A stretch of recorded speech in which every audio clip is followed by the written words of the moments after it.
Disitulah saya terketuk hati. Saya waktu itu sampai ke Majapahit mencari taksu tanah Bali saya. Dan ketika ke sana saya pun tidak ingin menyampaikan.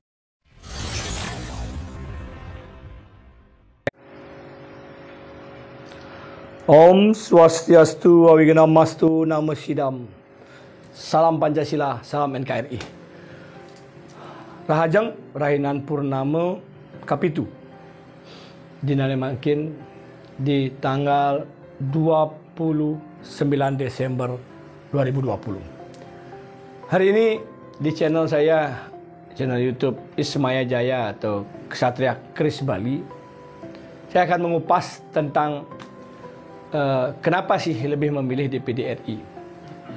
Karena ada tawaran saya sebelumnya untuk maju DPR tingkat 1 melalui Kodia, karena saya tinggal di Kodia. DPR tingkat 1 melalui Kodia, melalui partai PDI. Dan dibiayai lagi oleh salah satu bupati. Karena waktu itu ada yang pegang Kodia saya, pegang Badung, salah satu tokoh organisasi.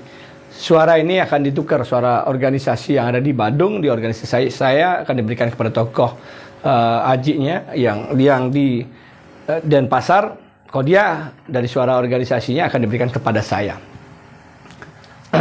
Nah, saya waktu itu berpikir apa? Ini saya bersaksi kepada alam semesta pas hari ini. Kenapa saya cari momen yang bagus untuk saya bercerita? Saya nyari momen pas di hari Rahinan. Rahinan ini ada Rahinan Purnama, mau bersaksi dengan bunga, dengan asap dupa. Apa yang saya ucapkan adalah kisah kebenaran yang terjadi ketika saya proses untuk maju di DPD RI. Saya lebih memilih maju di DPD RI dengan uang sendiri, tanpa ada yang sponsori.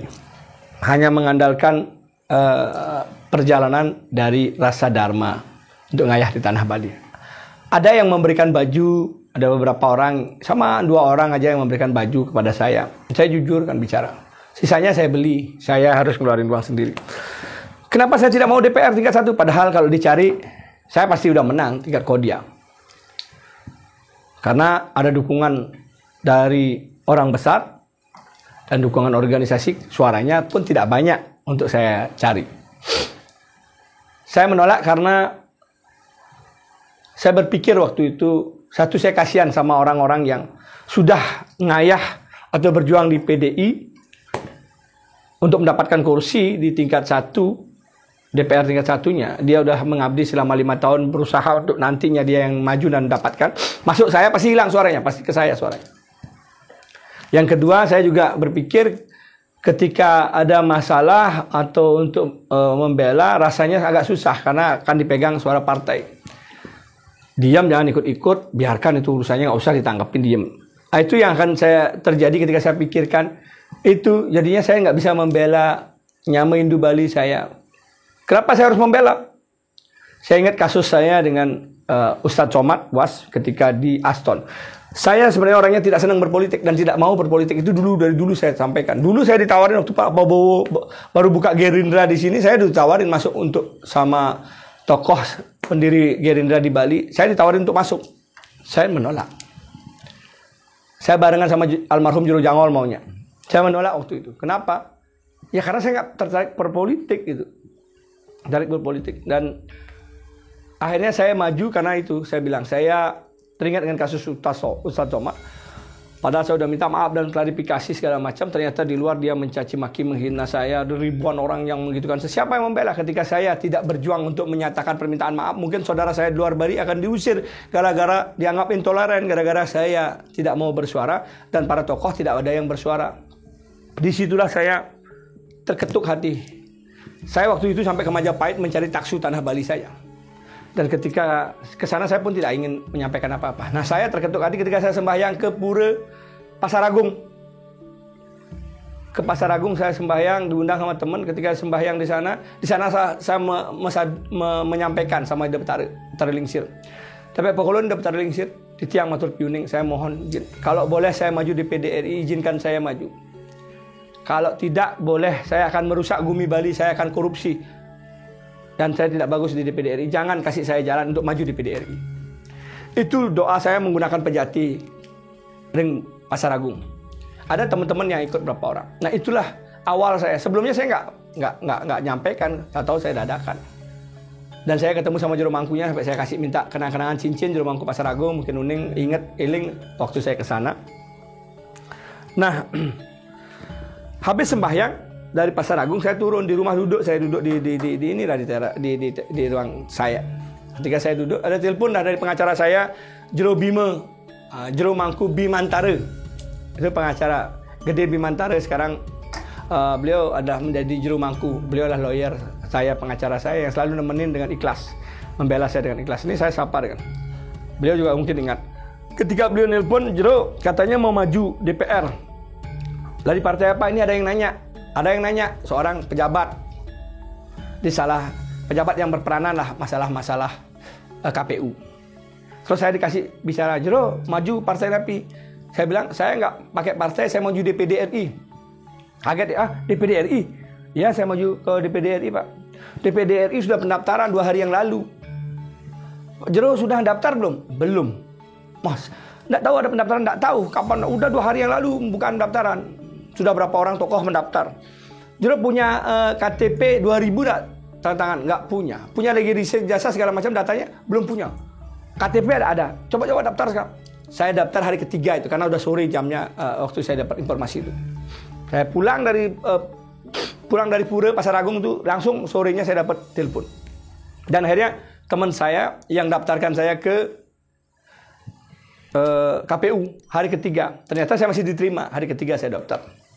Dan di situ harus siapin syarat lagi 2 minggu harus ada KTP 2000 bertanda tangan basah.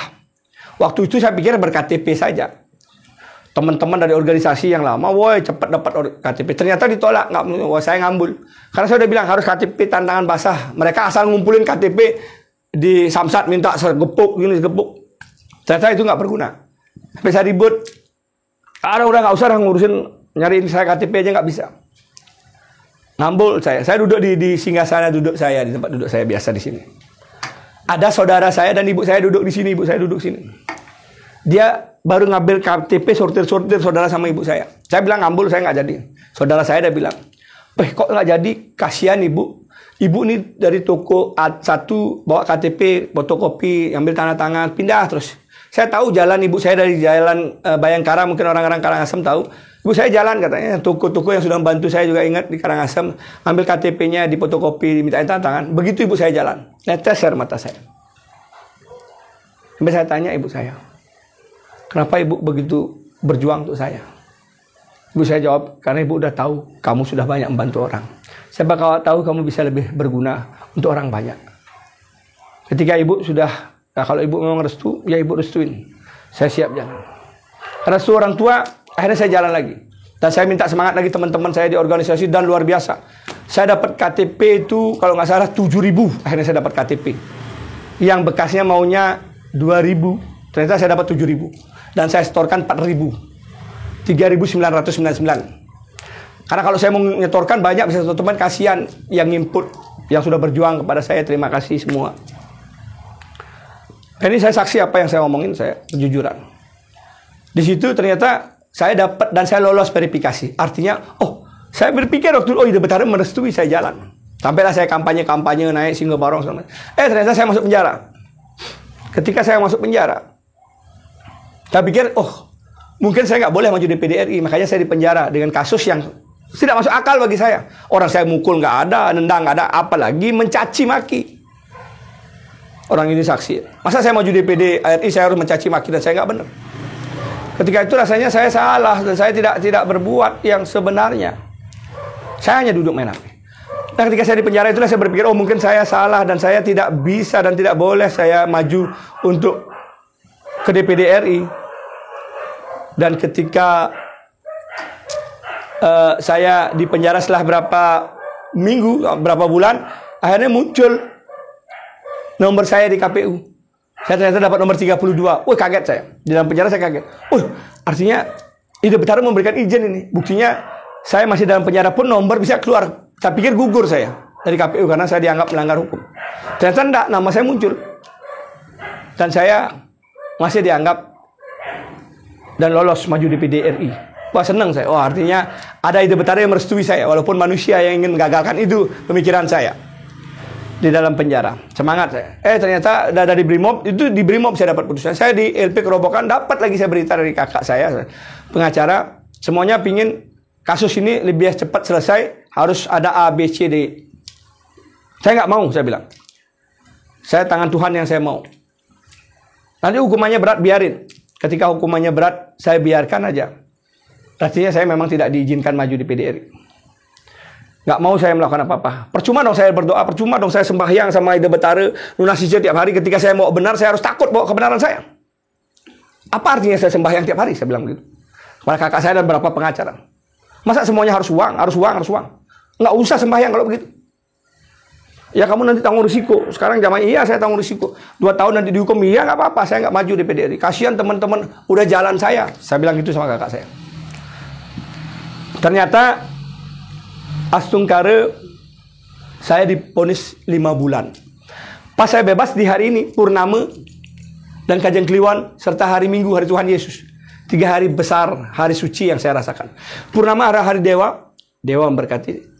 Kajang Kliwon adalah hari Taksu, memberikan kekuatan Taksu. Ya, saya pikir hari Minggu adalah hari Tuhan Yesus, Tuhan memberkati saya. Tanda alam saya dapetin, menang saya. Ternyata perjalanan saya ada gangguan, istri saya diganggu sehingga sering lupa diri, sampai saya obati istri dan keluar tulang segala macam dari dalam tulang istri kepala. Ketika sakit sampai begitu saya menyapa ide betara. Saya bilang, hanya yang tahu tulus saya ide betara. Kalau saya pingin jabatan, pingin saya kedudukan menang di PDRI, bunuh istri saya, bunuh saya. Tulus saya ide betara yang tahu. Tapi kalau saya tulus untuk tanah Bali, saya tidak pingin jabatan, tolong dong. Ide betara lawan, hadang, jangan sampai saya diganggu non medis. Saya berperang di niskala. Skalanya saya lawan betara, saya minta di niskalanya untuk membela saya. Kalau betara tidak membela, buat apa saya maju di PDRI? Itu saya sampaikan dalam ucapan saya, disaksikan oleh memangku-mangku yang mengobati istri saya di Gunung Karang itu. Saya sambil ngomong begitu berteriak. Karena yang tahu tulus saya untuk maju siapa? Hanya Tuhan dan ide betara-betara alam semesta. Orang manusia, mohon maaf saya bilang, nyamu semeton mungkin berpikir politik. Ini ya. Jarang ada berpikiran untuk kebenaran, kesucian. Karena semuanya sudah terkontaminasi dengan dunia politik. Politik itu main cetik, main intrik, main taktik, main licik, saling cetik, saling gatik. Itu politik. Makanya saya nggak mau sebenarnya dulu. Tapi karena di sini di PDRI tidak pakai partai, saya pikir tidak berpolitik. Karena saya ngayah. Saya nggak mau bayar. Saya nggak mau ngayah. Saya nggak mau mayah. Saya nggak pingin ngayah. Siapapun yang sudah mendukung saya waktu itu, saya doakan kepada ide betara alam semesta untuk memberikan anugerahnya. Itu kisah saya tentang kenapa saya memilih lebih maju di PDRI yang tidak ada uangnya, yang tidak mempunyai kewenangan lebih dibandingkan DPR RI. Tetapi saya merasa nyaman, saya bisa membela Nyama Hindu Bali saya untuk berdiri di sebelahnya ketika dia ada masalah. Itu yang saya pikirkan dulu agar tidak hilang habis Nyama Hindu Bali yang betul-betul berjuang dengan ketulusannya, tidak ada yang membela. Siapa lagi yang membela? Ketika semua pejabat harus takut untuk berbuat dan berbicara. Saya Astungkara, itu yang saya pikirkan waktu itu untuk maju di PDRI. Saya ingin berjuang, bukan uang saya cari. Kenapa? Ketika saya mati, saya takut ide betara nanyain ngujang cening di mercepada. Bebang jabatan dari sekjen, sing cening ayah, sing cening melaksana mengguna. Ketika saya sudah berbuat, saya maju di PDRI. Ketika ide betara nanyain ketika saya mati, saya bilang, ide betara kan saya sudah maju di PDRI. Karena betara yang tidak memberikan saya jalan. Saya tidak akan ada hutang takut saya. Ketika saya mendapatkan anugerah, saya tidak menggunakan anugerah itu untuk berbuat. Saya sudah melakukan. Jadi saya mati pun saya tidak takut dan akan ditanyakan itu karena saya sudah melakukan. Itu yang saya pikirkan. Nah, itulah kisah saya tentang maju di PDRI, bahwa sebenarnya karena ingin saya ngayah tulus di tanah Bali. Seperti slogan saya, dan sampai sekarang pun Astungkara Swaha, saya dengan saudara-saudara saya, nyama-nyama saya di Yayasan Satya Kris Bali bisa berbuat walaupun tidak besar dan walaupun tidak luar biasa. Hanya kami berbuat kecil dibandingkan yang lain yang sudah berbuat luar biasa pada tanah Bali, dan kami baru dibandingkan yang lain sudah luar biasa. Sekian lama berjuang, tapi kami tetap ingin berjuang semampu kami dan sebisa saya untuk berjalan di jalan Dharma. Yang penting saya melakukan dengan Dharma, bukan karena paksaan, bukan karena keinginan, bukan karena ingin cari panggung dan mencari tempat atau mencari perhatian. Saya hanya ingin berbuat ketika saya bisa, saya lakukan. Ketika saya nggak bisa, ketika itu pekerjaan baru, saya nggak bisa, saya nggak mampu. saya nggak akan mau melakukan. Tuhan pun tahu, Tuhan nggak akan menyalahkan saya karena beliau tahu saya nggak mampu, saya nggak ada uang misalkan, saya nggak ada kendaraan misalkan, saya nggak bisa ke sana. Tuhan pun tahu uang bensin saya nggak punya, Tuhan nggak akan marah. Ketika orang berpikir sombong segala macam, mohon maaf, Tuhan yang tahu diri saya, bagaimana perjalanan hidup saya, bagaimana ketulusan saya. Itulah kesaksian saya di Hari Raya Purnama. Saya bersaksi menyampaikan, mari kita berpikir untuk mencari jabatan, carilah dengan cara dharma. Jangan sampai kita memakan tumbal atau mengorbankan dan menghalalkan segala cara untuk mendapatkan suatu kedudukan dan jabatan. Nanti pasti akan masuk jurang karena hukum karma itu pasti akan terjadi. Apa yang kau tanam pasti akan kau petik bersama buahnya. Tunggu waktunya. Mungkin sekarang belum, 1 tahun belum, 2 tahun, 5 tahun belum, 10 tahun yang akan datang baru akan terjadi. Itu pasti akan terjadi. Tuhan Maha Adil. Itu aja. Terima kasih. Salam hormat. Terima kasih selalu menonton YouTube channel saya. Dan mohon maaf apabila ada kata-kata saya yang salah. Dan ada kata-kata saya yang menyinggung perasaan semua orang. Rahayu. Om Santi Santi Santi Om.